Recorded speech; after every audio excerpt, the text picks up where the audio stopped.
열린교회 주일 예배 오신 모든 분들을 주님의 이름으로 환영합니다. 다 같이 묵도하심으로 8월 23일 주일 예배를 주님께 올려드리도록 하겠습니다. 감사함으로 그의 문에 들어가며 찬송함으로 그의 궁정에 들어가서 그에게 감사하며 그의 이름을 송축할지어다. 여호와는 선하시니 그의 인자하심이 영원하고 그의 성실하심이 대대에 이르리로다. 사랑과 은혜가 충만하신 아버지 하나님, 하나님의 백성들이 감사함으로 주님께 나와 드리는 이 예배를 기쁘게 받아주시옵소서. 이 예배를 통하여 성령 충만함을 경험케 하시고 구원의 기쁨을 회복하게 하여 주시옵소서. 우리의 예배를 기쁘게 받으실 줄 믿고 의지합니다. 예수님의 이름으로 기도드렸사옵나이다. 아멘.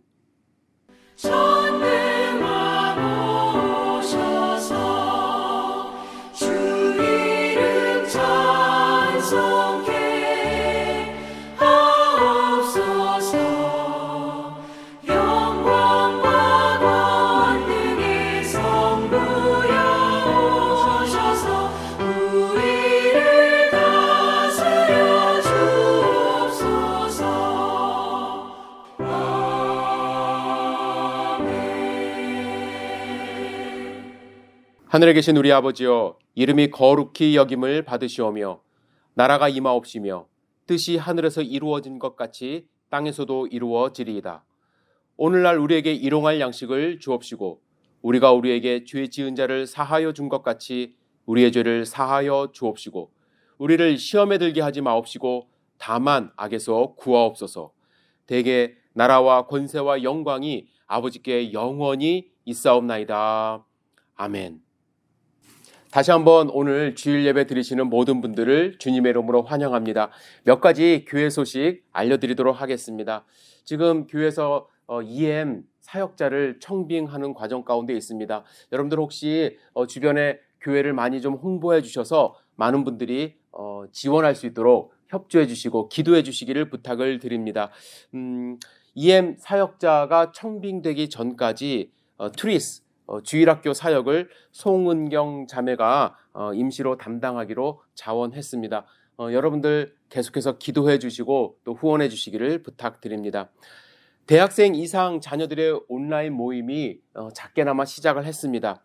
여러분들 우리 열린교회 성도님들의 자녀들이 함께 모일 수 있도록 격려해 주시고 또 기도해 주시기를 부탁을 드립니다.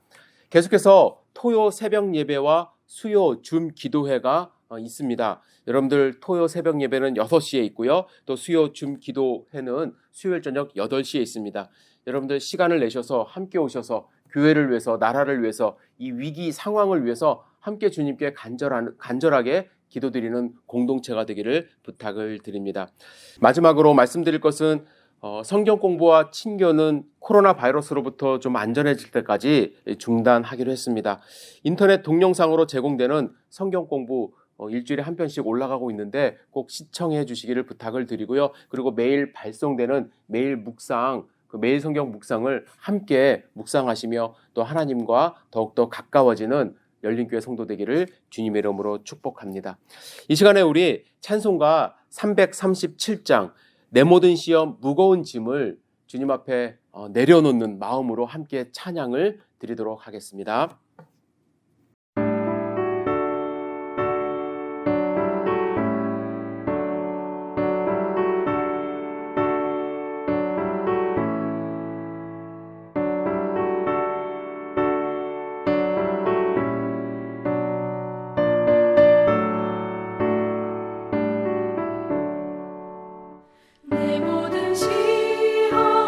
무거운 짐을 주 예수 앞에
이 시간 마음을 모아서 주님께 다 함께 기도드리도록 하겠습니다. 기도하겠습니다.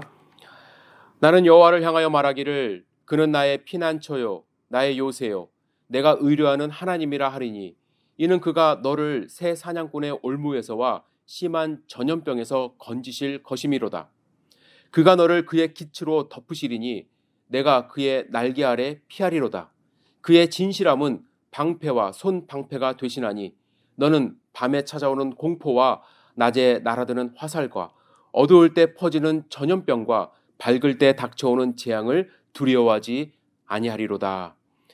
전능하신 아버지 하나님, 주님 앞에 겸손히 나와 주님께 드리는 열린교회 예배를 기쁘게 받아주시옵소서.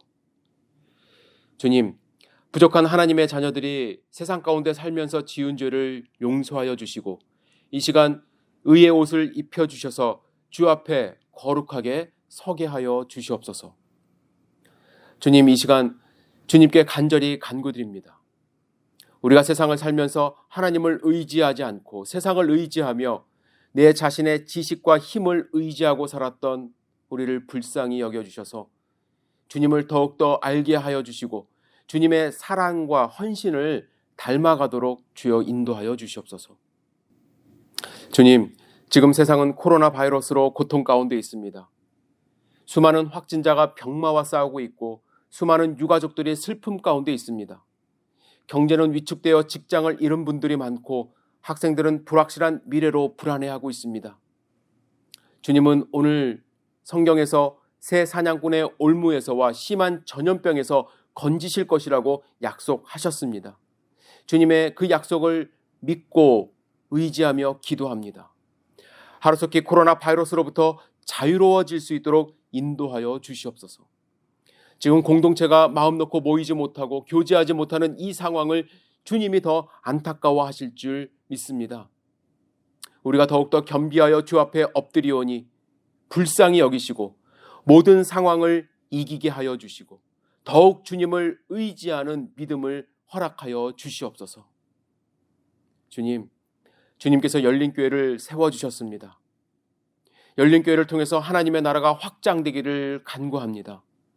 믿지 않는 영혼들에게 다가가는 교회 되게 하여 주시고 상한 심령이 회복되는 교회 되게 하여 주시옵소서. 우리는 약합니다. 우리는 부족합니다. 더욱더 주님을 의지하는 교회 되게 하여 주시옵소서. 그래서 하나님 나라를 세우는 교회 되게 하여 주시옵소서.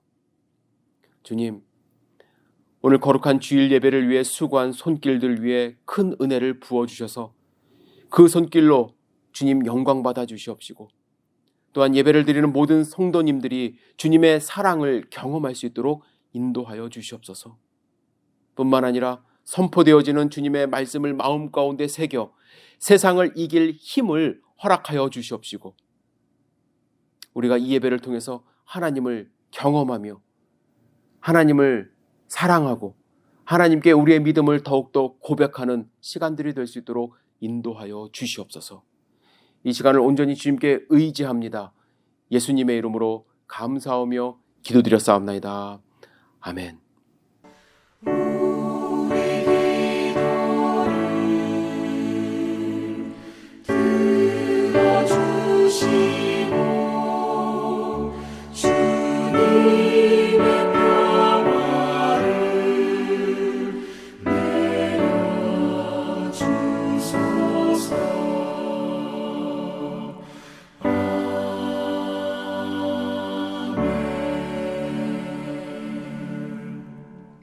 오늘 주신 하나님의 말씀을 함께 읽도록 하겠습니다.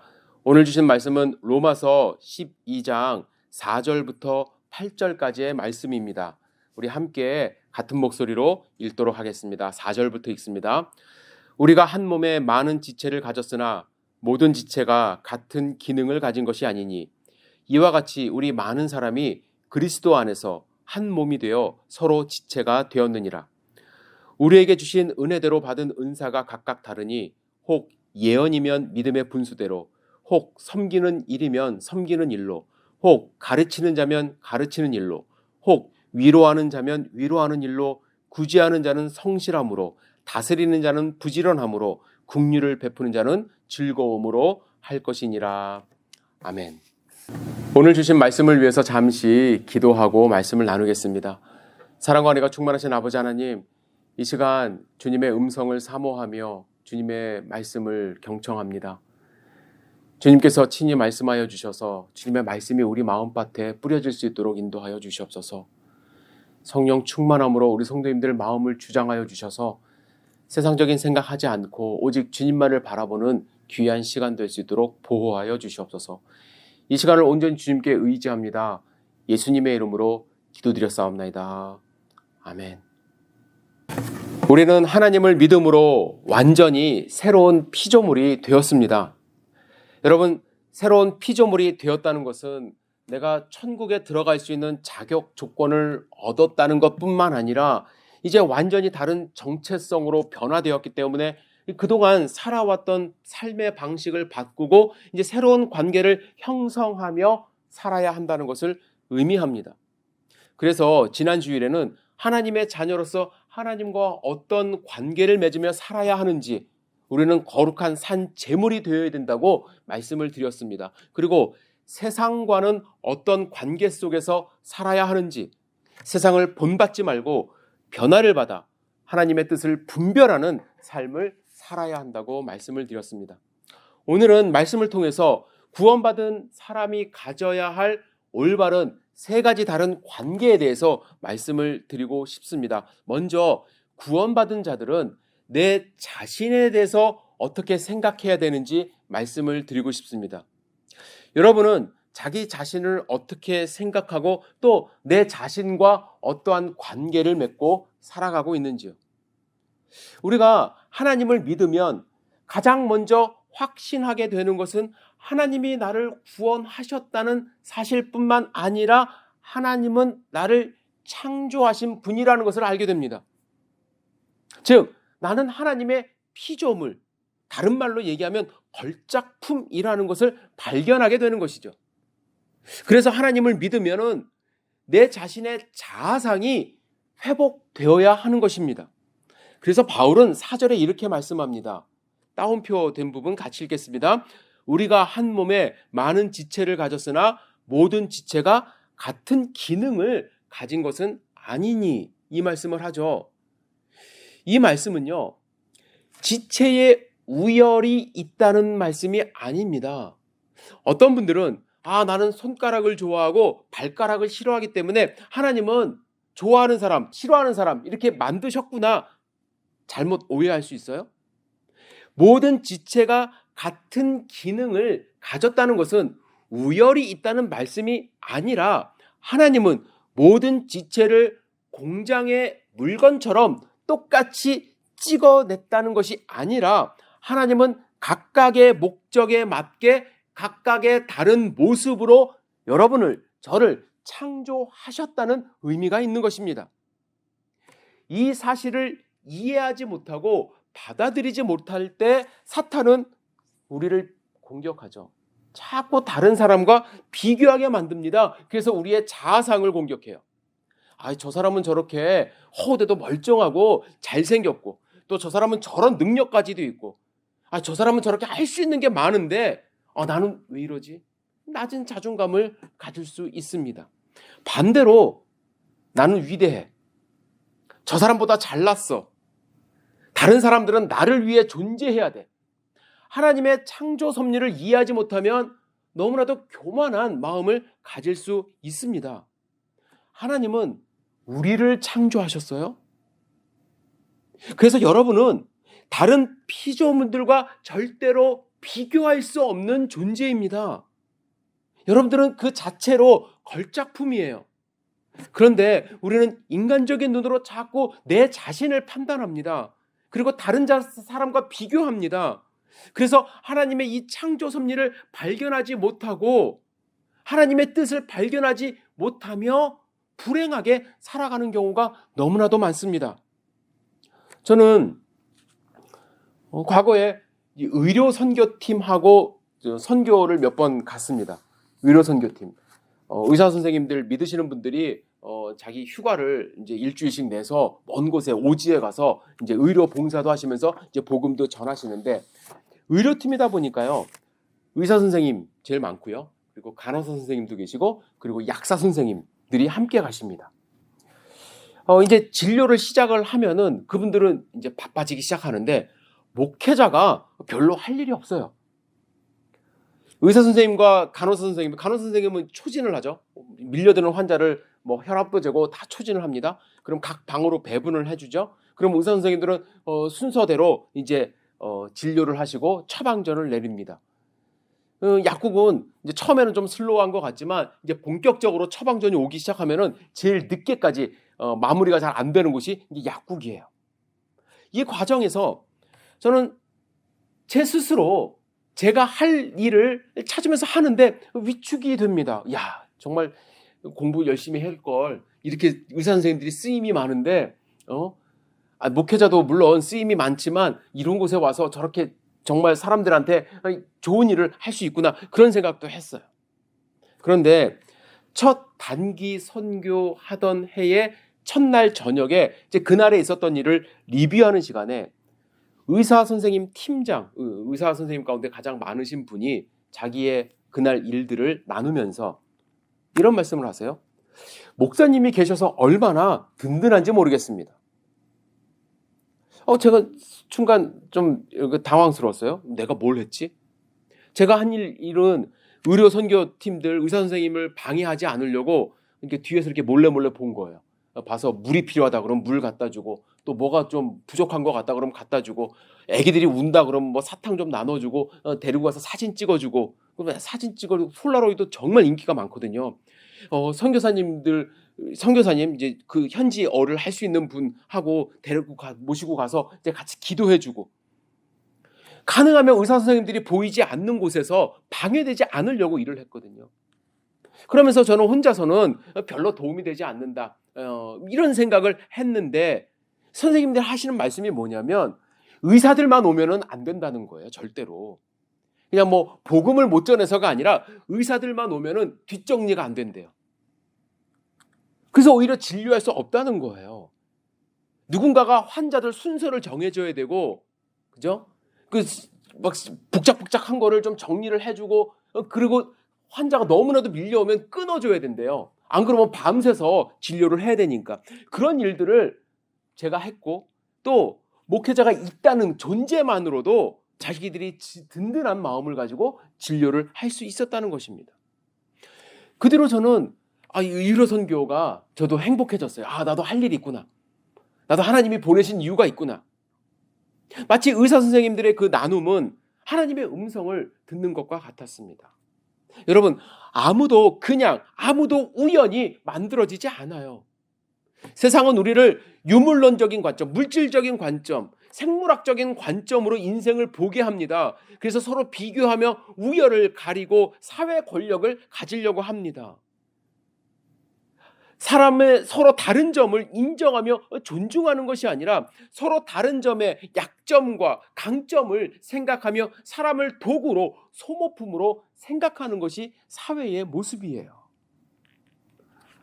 하지만 여러분, 하나님을 만나면 하나님이 우리를 창조하실 때 한 명 한 명을 사랑하시며 각자에게 삶의 목적을 주셨고 각자가 해야 할 역할을 수행하면서 살아가도록 하셨음을 깨닫기 시작합니다. 그리고 나서요, 내 자신이 하나님의 피조물이고 걸작품임을 알게 되면은 공동체 안에서 그 다음 단계로 나아가요, 건강한 관계로 발전이 되는 것입니다. 오늘 본문에서 이렇게 말씀합니다. 이와 같이 우리 많은 사람이 그리스도 안에서 한 몸이 되어 서로 지체가 되었느니라. 바울은 각자가 하나님의 피조물임을 인식한 후에 공동체 안에서 서로 지체가 되었다고 말을 합니다. 여러분, 공동체 안에서는요, 서로 지체가 되어야 돼요. 서로 지체가.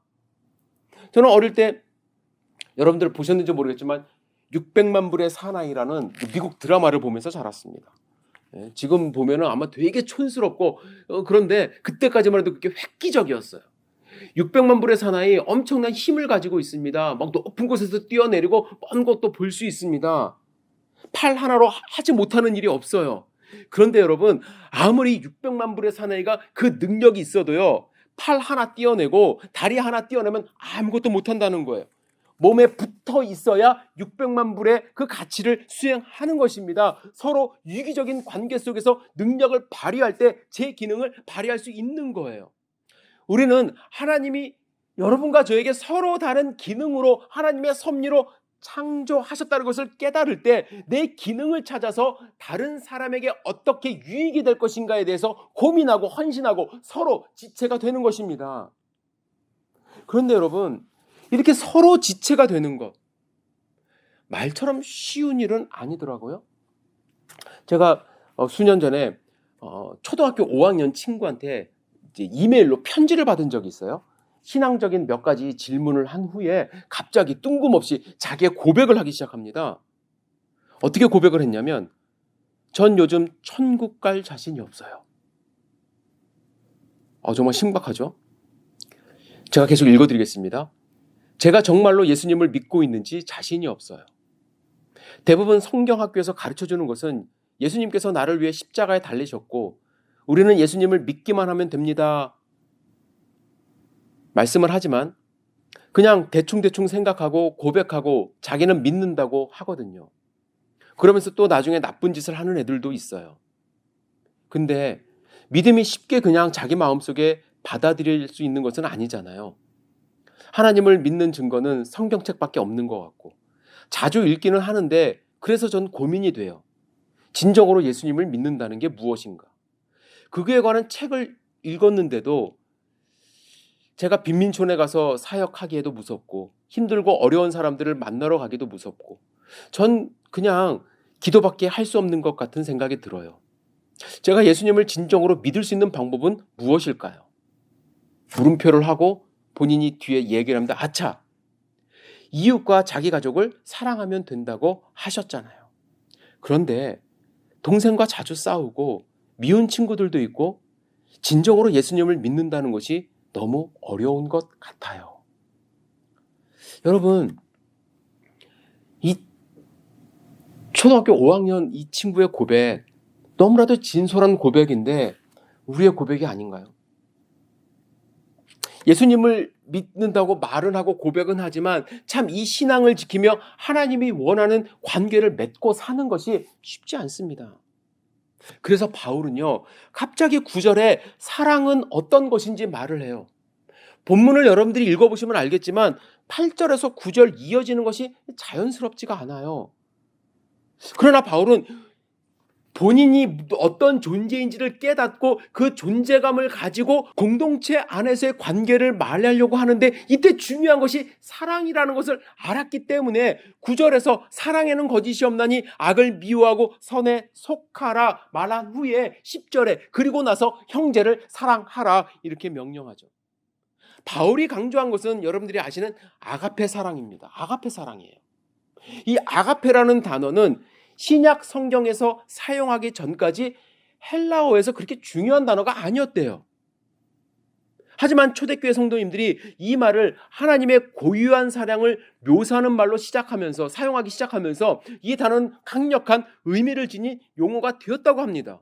왜냐하면 그 전까지는 사람이 아가페라는 사랑이 있다라고 말을 하고 단어가 있었지만 그게 실질적으로 어떠한 의미가 있는지 잘 받아들이지 못한 거예요. 경험을 못한 거예요. 그런데 교회 안에서 하나님의 그 아가페 사랑을 경험하고 그 아가페 사랑을 실천하기 시작하면서 이 교회를 중심으로 아가페 사랑이 중요해진 것입니다. 이 단어는 현명하고 풍성하신 하나님의 사랑, 그 어떠한 보답도 요구도 없이 값없이 아낌없이 주시는 하나님의 사랑을 표현한 거 아닙니까? 뿐만 아니라 이 단어는 그냥 하나님의 사랑을 표현하는 것이 아니라 교회 안에서 성도님들의 사랑을 표현하는 단어가 되었기 때문에 실천하는 단어가 되었기 때문에 강력해진 단어가 된 것입니다. 바울은 이 아가페의 사랑을 특징을 한마디로 거짓이 없다라고 이야기를 하죠. 여기서 거짓이 없다는 것은 아가페의 사랑은 위선적이지 않다라는 것입니다. 여러분 헬라어에서 위선이라는 단어는 연극할 때 배우들이 쓰는 그 가면에서 온 단어예요. 그래서 위선적이다 그러면 가면을 썼다라는 의미입니다. 사람을 대할 때 한 가면을 내가 아닌 다른 가면을 쓰고 대하는 것, 그것이 위선이라는 거예요. 그런데 사랑은 이러한 가면을 벗겨버린다는 거예요. 가면이 없다는 것입니다. 하나님은 가면을 쓰고 우리를 사랑하지 않으셨어요. 모든 것을 내어주며 사랑하셨습니다. 하나님은 우리가 잘못된 길로 갈 때는 그래 내가 너를 사랑하니까 봐줄게 하지 않으셨어요. 책망하셨습니다. 하나님은 우리가 외로울 때 위로해 주셨습니다. 하나님은 낮고 낮은 인간의 몸으로 오셔서 우리를 구원해 주셨습니다. 예수님을 보내주셨습니다. 지옥의 십자가를 지도록 하셨습니다. 거기에는 가면이 없습니다. 그런데 우리는 간혹 의무감에 사로잡히거나 다른 사람을 이용하려고 하거나 환심을 사려는 그런 마음으로 관계를 가질 때가 있어요. 가면을 쓰고 나타날 때가 있다는 것이죠. 교회 안에서는 그러면 안 된다는 거예요. 사도 바울은 우리가 관계를 갖는 기초는 아가페이어야 한다는 것입니다. 내가 받은 은혜만큼, 내가 아는 하나님의 그 사랑을, 내가 경험한 하나님의 사랑을 진실을 가지고 상대방에게 전하고 서로 나누는 것, 그것이 우리 공동체 안에서 가져야 될 모습이라는 것입니다. 그리고 바울은요, 사랑을 하기 위해 한 단계 더 나아가기를 원합니다. 악을 미워하고 선에 속하라. 왜 사랑에 대해서 말하면서 악을 미워하고 선에 속하라라고 말을 했을까요? 당연합니다. 여러분, 악한 것에 관여하기 시작하면 절대로 사랑이 진실될 수 없습니다. 악한 것에 관여하기 시작하면 우리는 어쩔 수 없이 가면을 쓰고 나타날 수밖에 없고요. 그 가면은 결국 벗겨지게 되는데 벗겨지는 순간 모든 관계가 깨질 수밖에 없습니다. 여러분, 악을 미워하고 선에 속하려고 노력하셔야 돼요. 목사님, 저는 악하지 않아요. 왜 자꾸 저거 악하다고 이야기를 하죠? 저는 여러분들에게 악하다고 말씀드리는 것이 아니에요. 그런데 악을 미워하지 않으면 악에 물들어 버려요. 바울은 악을 혐오하라고 하면서 이 혐오라는 단어를 현재 분사로 사용됐어요. ing, 지속적으로 미워해야 된대요. 그리고 선에 속하라, 형용사로 썼어요. 선에 속한 사람으로 살아가야 된다는 것이에요. 악을 혐오하는 것, 선에 속하는 것, 무자르듯이 한 번에 끝나는 것이 아니라는 것입니다. 매일매일 긴장해야 돼요. 지속적으로 경계해야만 합니다. 그래야 우리는 사랑을 나눌 수가 있어요. 제 경험을 말씀을 드리고 싶어요. 오해하실 수도 있지만 여러분들이 저를 좀 이해해달라는 차원에서 짧게 말씀을 드리고 싶습니다. 저는 목회를 이제 한국에서 할 때 어느 성도님이 저한테 오셔서 그럼 몇몇 분이 그러셨어요. 아, 목사님은 되게 차가워 보이지만 그 차가움 속에 진실함이 있는 것 같아서 좋습니다. 그러는 거예요. 이게 좋다는 얘기인지 나쁘다는 얘기인지 처음에는 잘 몰랐어요. 그런데 그분이 그렇게 예를 들어서 말씀을 하시는데 목사님은 어떤 목사님은요, 너무 영업사원 같아요. 예? 뭐 멀리서 보이지도 않는데 막 달려오셔갖고 막 인사하시고 악수하시고 별일 없냐고 물으시는데 저는 그거 별로 안 좋아하는데 목사님은 막 그런 가식적인 모습이 없어서 저는 참 좋고 은혜 받는 것 같습니다. 이렇게 말씀을 하시는 거예요. 그래서 저는 그게 오히려 저한테 위로가 됐어요. 위로가 되면서 왜 그러냐면 제가 성격이 이렇게 막 외향적이지를 못하거든요. 특히 성도님들을 이렇게 대할 때 제 마음 가운데 많은 갈등이 있습니다. 어떤 갈등이냐면 내가 저분에게 찾아가서 막 이야기할 때 저분이 나를 어떻게 생각할까? 그런 그게 악인데 그거를 못 버리는 거예요, 제가. 그 마음을. 왜 그러냐면 제가 사실은 설교는 지금 이렇게 하지만 낮은 자존감이 있어요. 어릴 때 제가 이제 100kg가 넘었거든요. 어릴 때는 정말 저희 동네에서 가장 뚱뚱한 사람이었어요. 그러다 보니까 요즘에는 그런 분들이 안 계시는데 어릴 때는 제가 동네에 걸어가면은 이제 손가락질하고 쟤 왜 저래? 어떤 분은 그냥 좋은 말로 장군감이다 이렇게 얘기하지만 어떤 분은 대놓고 돼지라고 이제 놀리기도 하고. 그러다 보니까 제가 주변 사람들의 눈치를 조금 보는 경향성이 있습니다. 그래서 내가 저분에게 다가갈 때 저분이 나를 어떻게 생각할까를 먼저 생각해요. 그래서 마음속으로는 막 달려가고 싶고 가서 손도 붙잡고 싶고 하는데 그게 잘 안 돼요. 그런데 성도님들이 그렇게 얘기를 해주시니까 내가 또 이런 면이 있구나. 이것도 괜찮구나 라는 생각으로 굳어졌어요. 그런데 문제는 뭐냐면 그 생각이 굳어지니까 내가 옳다라는 생각으로 가버린 거예요. 꼰대가 된 거예요. 꼰대가. 요즘 말로는. 다른 사람의 의견을 받아들이면서 다른 사람의 의견을 듣고 또 하나님께 기도하면서 내 자신을 변화되어가는 삶을 살아야 되는데 이것이 때로는 악할 수도 있고 다른 사람에게 상처가 될 수 있다는 생각을 해야 하는데 그 생각을 잘 못해요. 못했어요. 그러다 보니까 어떠한 현상까지 가냐면 나는 그러지 않은데 내 얼굴에서 이상한 생각이 막 표출되는 것처럼 오해가 되는 경우도 있었습니다. 솔직히 말씀을 드릴게요. 저희 교회 성도님들 가운데 저의 모습으로 상처받으신 분들 많이 계세요. 제가 공동체 관계 속에서 저의 잘못된 부분, 저의 고쳐야 될 부분을 미워하고 하나님이 주시는 새로운 모습으로 거듭나는 삶을 살아야 되는데 제가 그러지 못했다는 거예요. 죄송합니다. 그래서 여러분들 저를 위해서 기도해 주셔야 돼요. 저도 악을 미워하고 선한 모습으로 서로에게 하나님의 사랑을 전하면서 내 마음속에 있는 그 사랑을 다 표현할 수 있는 목회자가 늦었지만 그래도 이제 앞으로 우리가 함께 신앙생활 할 날이 더 많으니까 그런 목회자가 될 수 있도록 함께 기도해 주시기를 부탁을 드립니다. 이제 바울은요, 우리가 직면할 세 번째 관계에 대해서 말을 합니다. 세 번째 관계는 우리에게 악하게 대하는 사람들에게 어떻게 할 것인가 이야기를 해요. 우리는 세상을 살면서 나에게 악하게 대하는 사람 한 번쯤 나타납니다. 이걸 피하고는 싶지만 꼭 다 피할 수는 없어요. 갑자기 나타나서 막 인종차별적인 말을 할 수도 있어요. 그죠? 누군가가 나타나서 예수님을 믿는 그 믿음을 시험할 수도 있어요. 초대교회 성도님들은 예수를 믿는다는 이유로 매일같이 생명의 위협을 당하면서 살아왔습니다. 직장을 잃기도 했습니다. 집도 없이 지하에 숨어 살아야만 했습니다.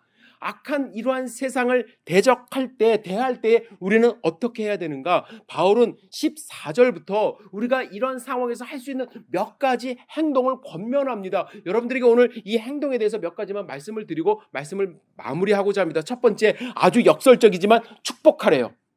여러분들 생각해 보세요. 누군가가 여러분들을 괴롭히고 있어요. 괴롭혔어요. 그 사람을 축복하라. 참 어렵죠. 저도 미국에 와서 인종차별적인 행동을 당하기도 하고요. 여러 가지 막 마음 상한 일들이 있었습니다. 그런데 그때는 어떻게 해요? 막 속이 문드러질 것 같아요. 막 괴로워요. 그런데 사도 바울은 축복하래요. 근데 우리가 깨달아야 될 것이 있어요. 왜 축복하는가? 사랑하는 사람도 축복하기 힘든데 하물며 나를 핍박하고 박해하는 자를 축복하는가? 어떻게? 여러분들이 우리가 깨달아야 될 것이 우리가 하나님의 자녀가 되고 하나님의 백성이 된 순간 여러분과 저는 축복의 통로가 된 거예요. 그걸 깨달아야 되거든요. 악한 사람을 대할 때 내가 이 사람을 위해서 기도하고 이 사람을 축복할 수 있는 이유는 그 사람이 정말로 잘나고 그 사람이 옳아서가 아니라 내가 그러한 존재가 되었기 때문에 나를 통해서 하나님의 사랑이 증거되어야 되기 때문에 그 사람을 위해서 기도하고 축복하셔야만 합니다. 두 번째, 핍박받았을 때 해야 할 일은 절대로 혼자 있지 말래요. 핍박을 받아본 분들은 아실 거예요. 도망가고 싶습니다. 혼자 있고 싶습니다. 그런데 바울은 우는 자들과 함께 울고 웃는 자들과 함께 웃으라고 권면합니다. 그들이 받는 핍박 속에서 그들이 그것을 견디며 이겨낼 수 있고 그들을 공격하는 대상을 향해서 버틸 수 있는 것은 함께 있을 때 가능하다는 것입니다. 우리는 어떻게 울어주지? 우리는 어떻게 웃어주지?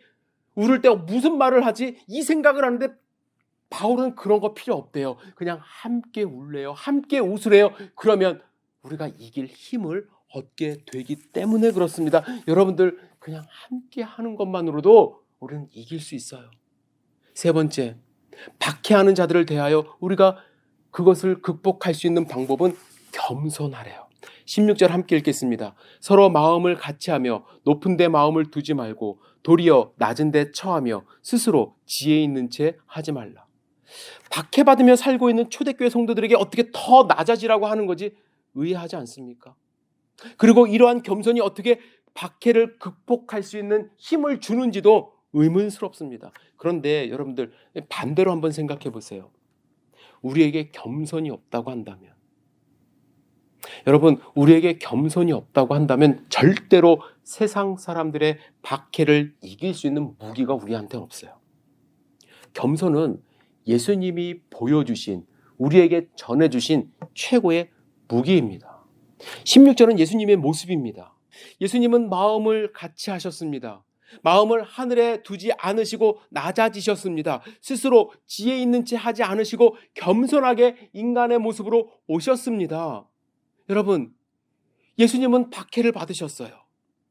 그러나 그 겸손으로 인하여 십자가에 달려 돌아가셨지만 그들에게 굴복하지 않으시고 결국에 승리하셨어요. 예수님은 낮아지셨지만 하나님이 높이셨습니다. 하나님이 영화롭게 하셨습니다. 우리를 대적하는 자들에 대해서 맞서 싸우고 똑같이 갚아주고 하는 것이 아니라 우리가 더 겸손해질 때 하나님이 우리를 높이셔서 우리는 성공할 수 있고 승리할 수 있는 것입니다. 그리고 마지막으로 우리가 해야 할 일은 선을 도모하는 것이래요. 이 도모한다는 것은요, 세상 사람들에게 세상이 어떻게 움직이는지 사전에 미리 예측하도록 보여주는 것이라고 합니다. 즉, 내가 경험한 하나님의 나라는 이런 것이라는 것을 사람들에게 알려주도록 하라는 것이에요. 하나님 나라의 특징이 무엇입니까? 평화 아닙니까? 화목 아닙니까? 하나님의 나라는 화평입니다. 싸우지 않는 것입니다. 이사야 11장 6절에 그날의 비전을 보여주십니다.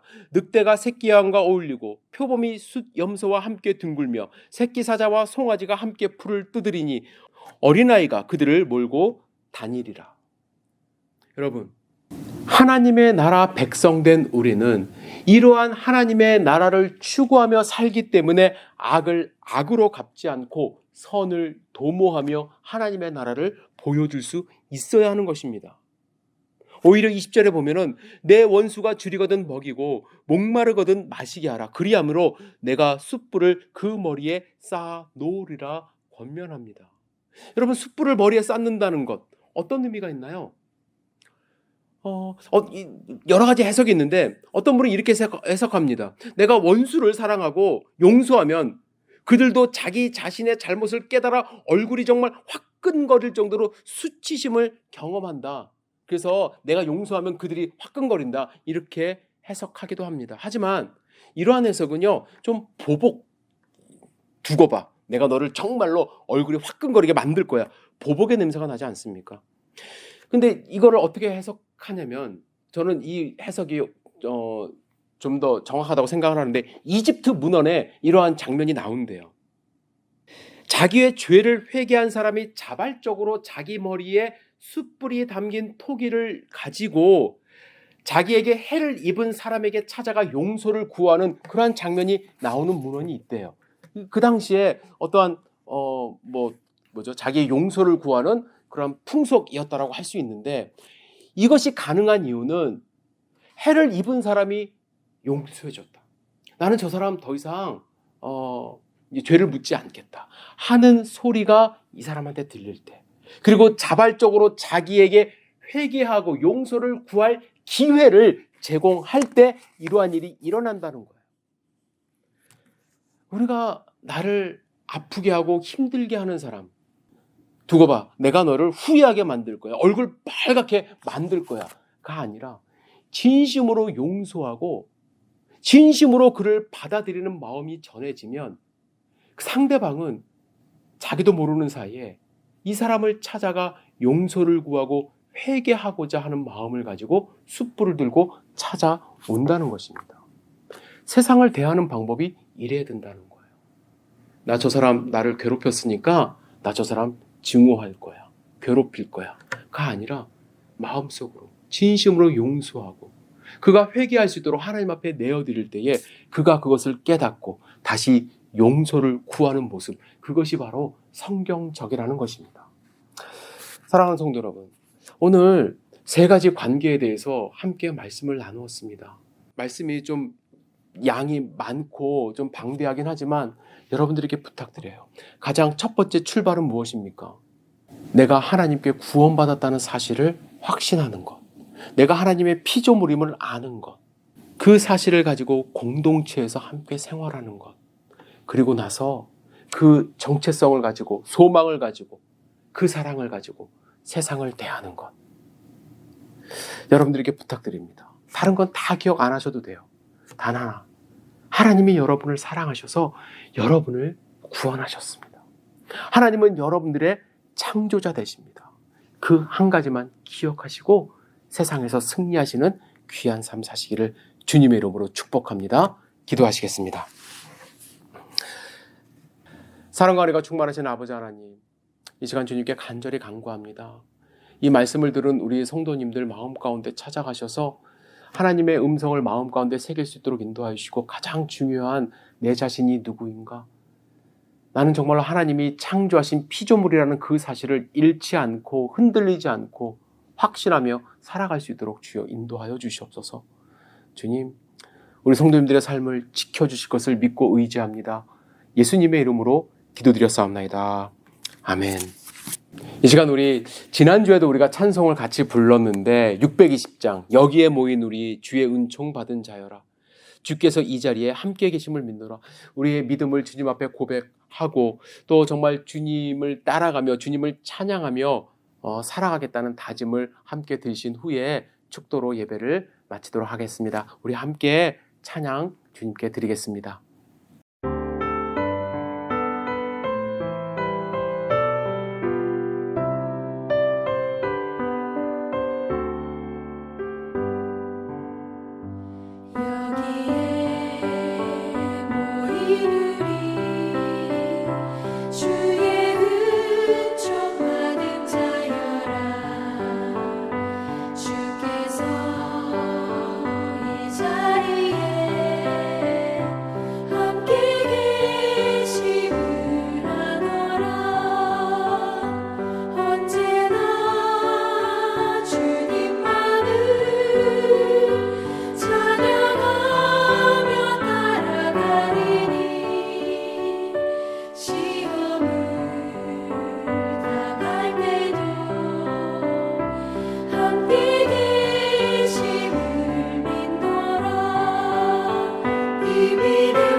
나를 더욱 새롭게 하니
전능하신 주님, 열린교회 성도님들이 드린 귀한 예배를 받으신 줄 믿습니다.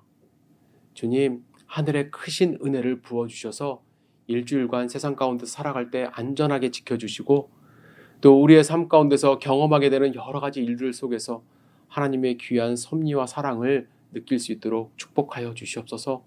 주님, 무엇보다 우리 성도님들 가운데 육신의 연약함으로 매일 간절하게 기도하시는 분들 계십니다. 주님, 그 손 붙잡아 주시옵소서. 주님, 회복시켜 주시옵소서. 주님의 크신 능력의 사랑을 경험할 수 있도록 축복하여 주시옵소서. 주님, 우리 성도님들 가운데 경제적인 어려움을 경험하고 계시는 분들 계시고 또 타지로 이사를 준비하고 계시는 분도 계십니다. 주님께 간절히 간구합니다. 성도님들의 삶을 지켜주시고 또 주님이 함께 동행하여 주셔서 여러 가지 상황 속에서 주님을 의지하는 믿음이 더욱더 굳셀 수 있도록 인도하여 주시고 하나님을 경험할 수 있도록 주여 축복하여 주시옵소서.